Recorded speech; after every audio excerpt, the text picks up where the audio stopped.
Qayerdan desalaring, например, mana bu yer kesilgan, to'g'rimi?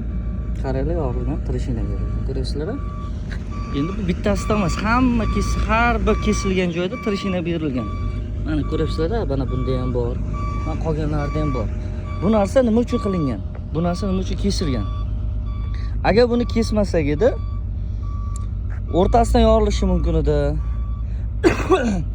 Yoki uch chekkasidan yorilardi-da. Tashqaridan yorilgan bo'laman, yo'l ustidan yorilgan bo'laman. Yo'lni ko'rsang, bironta joyi yorug' yo'q.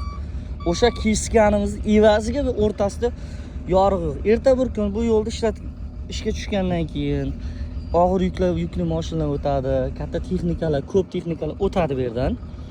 Например, mana shu pilta ya. Mana chizilgan. 5 metr o'sha pilta zarar yetsa yokida o'yilsa yoki sinsa, mana shunaqa narsa bo'lsa, biz polni yo'lni buzib qayta qilmaymiz-da. Mana kesilgan joydan kesiladi.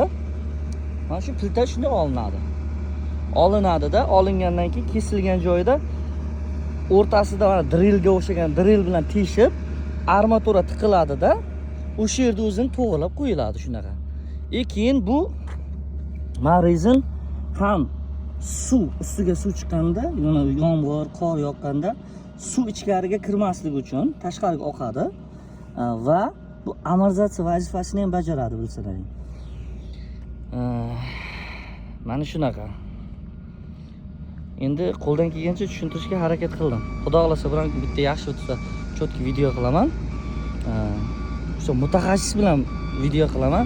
Nima savollaringiz bo'lsa kommentariyada yozsalaringiz, men o'sha savollaringizni o'sha mutaxassisga beraman.